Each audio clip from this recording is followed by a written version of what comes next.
ರಾಜ್ಯ ಸರ್ಕಾರದ ಗ್ಯಾರಂಟಿಗಳು ಇನ್ಮುಂದೆ ಕೆಲವರಿಗೆ ಸಿಗಲ್ವಾ?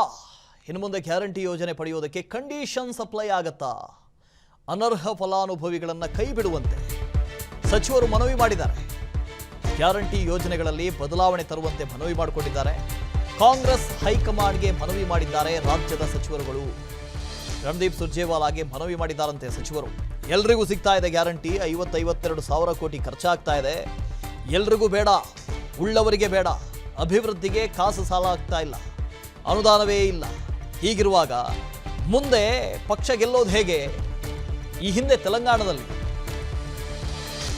ವೈಎಸ್ಆರ್ ಕಾಂಗ್ರೆಸ್ ಅನೇಕ ಯೋಜನೆಗಳನ್ನು ಕೊಡ್ತು, ಆದರೂ ಹೀನಾಯವಾಗಿ ಸೋಲ್ತು. ಹೀಗಿರುವಾಗ ನಮ್ಮ ರಾಜ್ಯದಲ್ಲಿ ಶ್ರೀಮಂತರು ಈ ಗ್ಯಾರಂಟಿಗಳನ್ನು ಪಡ್ಕೊಂಡು ಗ್ಯಾರಂಟಿಗೆ ವಿರುದ್ಧವಾಗಿ ಮಾತಾಡ್ತಾ ಇದ್ದಾರೆ. ಗ್ಯಾರಂಟಿಗಳನ್ನು ಪಡ್ಕೊಳ್ತಾ ಇದ್ದಾರೆ, ಆದರೆ ಅದರ ವಿರುದ್ಧವಾಗಿ ಮಾತಾಡ್ತಾ ಇದ್ದಾರೆ, ವಿರುದ್ಧವಾಗಿ ಪ್ರಚಾರ ಮಾಡ್ತಾ ಇದ್ದಾರೆ. ಹಾಗಾಗಿ ಒಂದಷ್ಟು ಕ್ಯಾಪ್ ಹಾಕಿ ಎಲ್ರಿಗೂ ಸಿಗೋದು ಬೇಡ. ಈಗ ಗೃಹಲಕ್ಷ್ಮಿ ಇದೆ, ಎಲ್ರಿಗೂ ಇದೆ.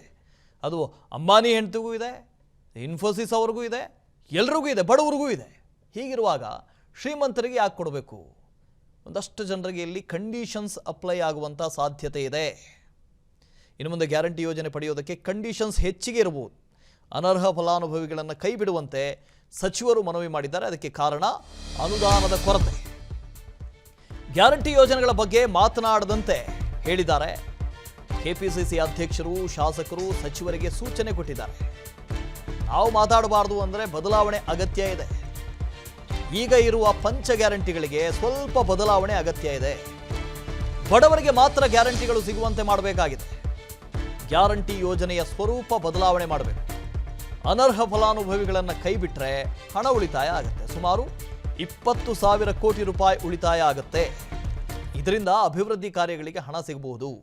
ಈ ಬಗ್ಗೆ ಮುಖ್ಯಮಂತ್ರಿಗಳ ಜೊತೆ ಮಾತನಾಡಿ ಅಂತ ಸುರ್ಜೇವಾಲಾಗೆ ಮನವಿ ಮಾಡಿದ್ದಾರಂತೆ ಒಂದಷ್ಟು ಜನ ಸಚಿವರುಗಳು. ಇದನ್ನೇ ನಾವು ಈ ಹಿಂದೆನೂ ಹೇಳಿದ್ದು, ಕೊಡಿ ನೀವು ಈ 5 ಗ್ಯಾರಂಟಿಗಳನ್ನು ಕೊಡಿ, ಬಹಳ ಖುಷಿ. ಆದರೆ ಯಾರಿಗೆ ತಲುಪಬೇಕು ಅವರಿಗೆ ತಲುಪಬೇಕು.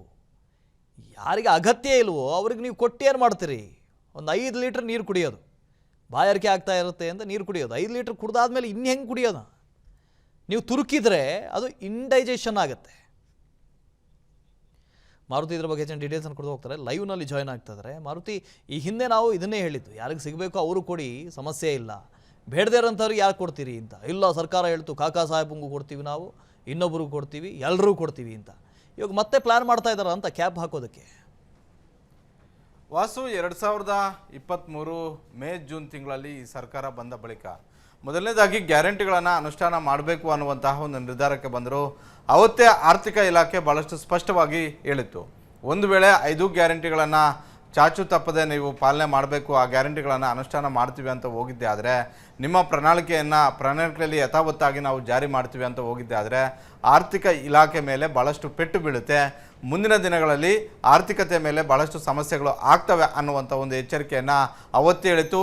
5 ಗ್ಯಾರಂಟಿಗಳು ಕೂಡ ಕಂಡೀಷನ್ ಅಪ್ಲೈ ಮಾಡಬೇಕು, ಇಲ್ಲ ಅಂತ ಹೇಳಿದ್ರೆ ಈ ಗ್ಯಾರಂಟಿಗಳನ್ನು ಜಾರಿ ಮಾಡೋದಕ್ಕೆ ಆಗೋದಿಲ್ಲ ಅನ್ನುವಂಥ ಒಂದು ಸಲಹೆಯನ್ನು ಅಂದಿನ ಆರ್ಥಿಕ ಇಲಾಖೆಯ ಅಧಿಕಾರಿಗಳು ಭಾಳಷ್ಟು ಸ್ಪಷ್ಟವಾಗಿ ಮುಖ್ಯಮಂತ್ರಿ ಸಿದ್ದರಾಮಯ್ಯ ಸೇರಿದಂತೆ ಉಪಮುಖ್ಯಮಂತ್ರಿ ಡಿ.ಕೆ. ಶಿವಕುಮಾರ್ ಅವ್ರಿಗೂ ಕೂಡ ಹೇಳಿದರು. ಆದರೆ ಇವರಿಗೆ ಇದ್ದಿದ್ದು ಏನಂತ ಹೇಳಿದ್ರೆ 2024 ಲೋಕಸಭಾ ಚುನಾವಣೆ ಹಾಗೂ ಕಾಂಗ್ರೆಸ್ ಹೈಕಮಾಂಡ್ನ ಸೂಚನೆ.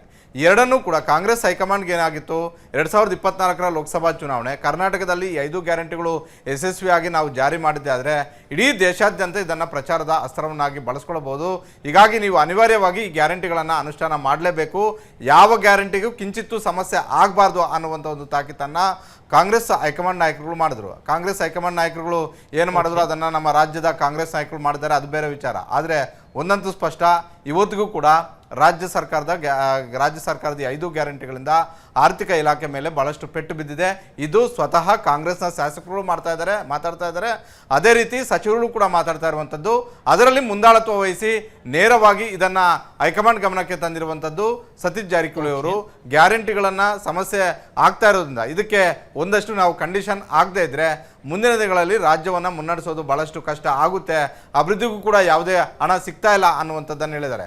ಸತೀಶ್ ಜಾರಕಿಹೊಳಿ ಅವರು ಹೇಳಿರುವಂಥದ್ದು ಅವರ ಮಾತಲ್ಲ, ಇದು ಕಾಂಗ್ರೆಸ್ನ 136 ಜನ ಶಾಸಕರು ಇರುವಂಥದ್ದು, ಇನ್ಕ್ಲೂಡಿಂಗ್ ಸಿದ್ದರಾಮಯ್ಯ, ಇನ್ಕ್ಲೂಡಿಂಗ್ ಡಿ.ಕೆ. ಶಿವಕುಮಾರ್. ಆದರೆ ಬಹಿರಂಗವಾಗಿ ಇವ್ರು ಹೇಳೋಕ್ಕಾಗೋದಿಲ್ಲ. ಹೀಗಾಗಿ ಅಂಥ ಒಂದು ಧೈರ್ಯವನ್ನು ಸತೀಶ್ ಜಾರಕಿಹೊಳಿ ಅವರು ಮಾಡಿದ್ದಾರೆ. ಸಹಜ, ಯಾವ ಎಲ್ಲ ಸಮುದಾಯಗಳಲ್ಲೂ ಕೂಡ ಬಡವರಿದ್ದಾರೆ. ಬಡವ್ರಿಗೆ ಅಂತ ಗ್ಯಾರಂಟಿಗಳು ಸಿಗಬೇಕು.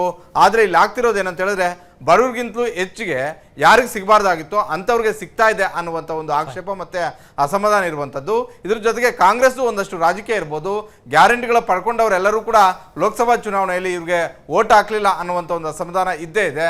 ಹೀಗಾಗಿ ಸಹಜವಾಗಿ ಈ ಗ್ಯಾರಂಟಿಗಳಿಗೂ ಒಂದಷ್ಟು ಕಂಡೀಷನ್ ಹಾಕಿ ಅನ್ನುವಂಥ ಒಂದು ಮನವಿ ಈಗ ಹೆಚ್ಚಾಗ್ತಾ ಇರುವಂಥದ್ದು. ವಾಸುದೇವ್, ಅನುಕ್ಷಣದ ಸುದ್ದಿಗಳಿಗಾಗಿ ವಿಸ್ತಾರ ನ್ಯೂಸ್ ಯೂಟ್ಯೂಬ್ ಚಾನೆಲ್ ಸಬ್ಸ್ಕ್ರೈಬ್ ಮಾಡಿ. ಹೊಸ ಸುದ್ದಿಗಳ ನೋಟಿಫಿಕೇಶನ್ಗಾಗಿ ಬೆಲ್ ಐಕಾನ್ ಕ್ಲಿಕ್ ಮಾಡಿ.